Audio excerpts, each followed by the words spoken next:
Hello, guys. I'm here to give you the very first voice feedback on the SAT argumentative essay practice. I hope this is going to work out well.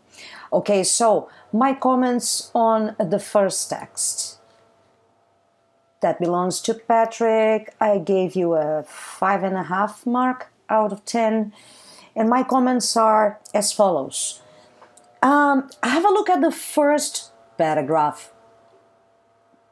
I would say that there is a lot of repetition of vocabulary. Have a look at the number of the number of times you use the word view, and there is an important spelling mistake here. This then should be spelt with an E. This interferes with coherence, and it also interferes with cohesion. Then what I do is usually this. I read the first paragraph, then I go straight to the last paragraph in order to check if the last paragraph has paraphrased the thesis statement. And what do I find here? Important mistakes. To begin with, the use of contractions, and you are penalized at mechanics whenever I bump into this. And you also find contractions in other areas in the text. And most importantly, this conclusion paragraph is a paragraph of 2 sentences. We have already studied this. Can we ever have a paragraph with 2 sentences? On the other hand, I like the use of the quotation here, though I think in general the text is too vague, and there are grammar mistakes which are important, but above all, the structure here is what bugs me the most. Okay, thanks for your contribution, Patrick. Let's move on. This is a very good essay which was granted mark 7.5 out of 10. What do I have to say about this text here? Well, it's a grammar mistake in the thesis statement that bothers me the most. You used a second conditional statement. You see, if it plus past simple, blah, blah, blah, would do. But the point is, you are talking about the past, and if there hadn't been other points of view, people wouldn't have got the same results. Maybe a mixed conditional would do in the second clause here, in the second part of the sentence, but this makes your conclusion a little confusing because your thesis statement is confusing because of a grammar mistake. However, I liked the arguments raised in order to support your thesis statement, the math environment and the school environment, but the paragraphs could have been more well developed. They could have been more concrete and less abstract. Well, this essay was granted 5.5 out of 10, and these are my comments. I feel the first paragraph is naive, innocent in the sense that there are too many very short sentences, and the thesis statement here is far too short, and it's practically it is restating the question, but you haven't paraphrased the question. You feel then that the conclusion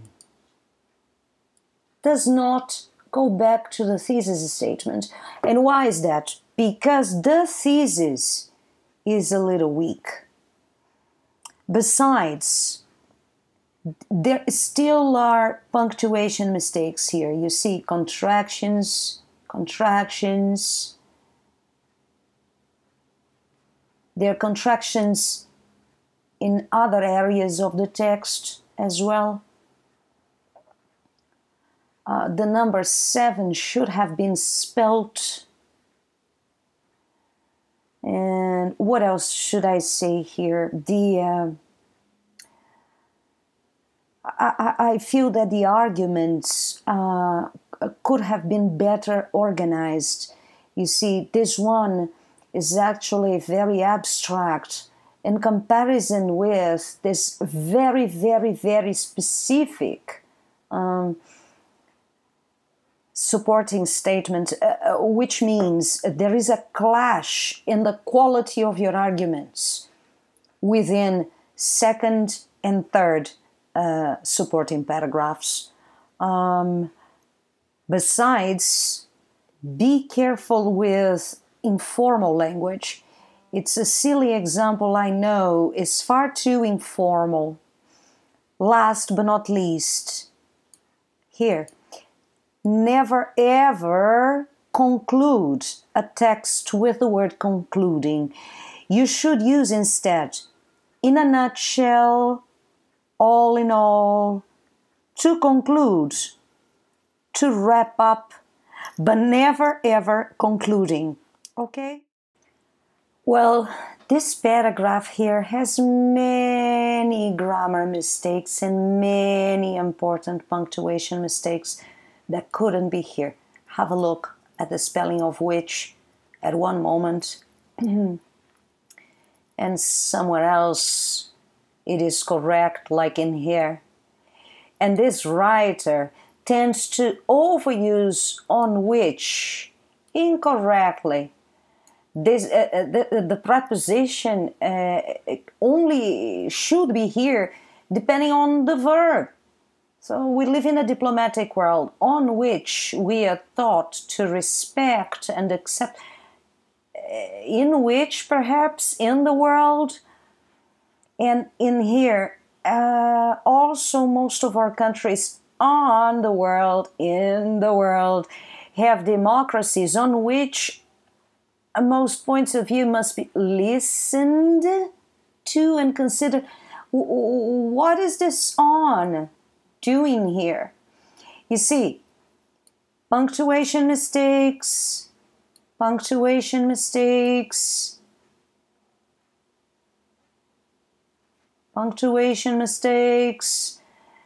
overuse contractions, and why is it that always takes capital letter here and a capital letter here?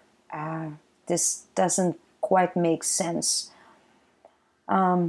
Also, notice the use of linkers of contrast. Even though we still have millions of people that are not open-minded and believe and other points of views, only theirs, even though, what? This doesn't make sense. See? Well, I believe this writer lacks in punctuation too. Observe the last paragraph. The poorest will disagree from the richest, the socialists will disagree from the capitalists, and if we simply ignore the other points of view, we are not following the rules for our society. People have different lives, consequently different opinions. Ooh, I'm breathless. He needs more punctuation. You need to be more careful. More careful.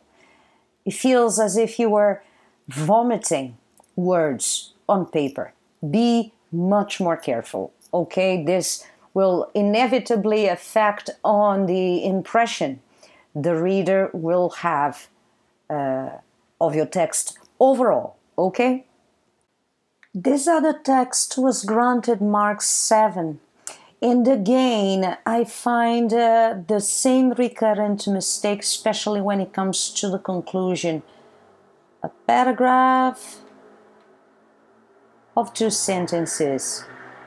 Despite the fact that it does go back to your thesis statement, I insist, if your thesis statement was more complete, more precise, but still more concise, if you could have elaborated more on that, it would have been easier for your paragraph to be, for your conclusion paragraph to be a little more precise as well. Now, it's a good paragraph, but nothing more than a good FCE paragraph. So try and be less abstract. Try and use more precise words. Use the dictionaries more often. Okay, get used to developing synonyms. And anyways, using dictionaries will be the rule of thumb in texts like this one, with very few grammar mistakes, but still there is always room for improvement. Last but not least, this is a good paragraph as well, which was granted Mark 8. And in this case, my advice is the following.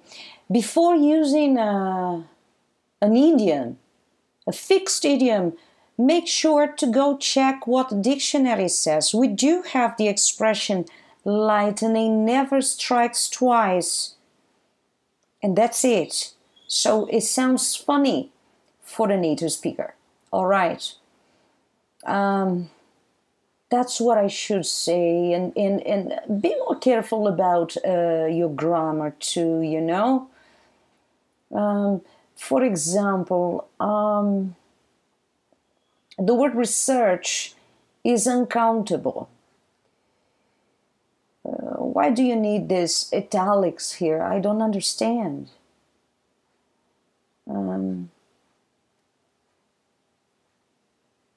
I like this idea, though. You were comparing thunderstorms with... it's a very good idea indeed, and hence the good mark here. But still, I guess that the flat fact is a little far from the metaphor. So try and make this transition be smoother. All right? However, very good idea. Congratulations, Gabriel. Thank you very much, guys. Thanks for the great semester together, and more news will come in the second term. Thank you very much indeed. Bye.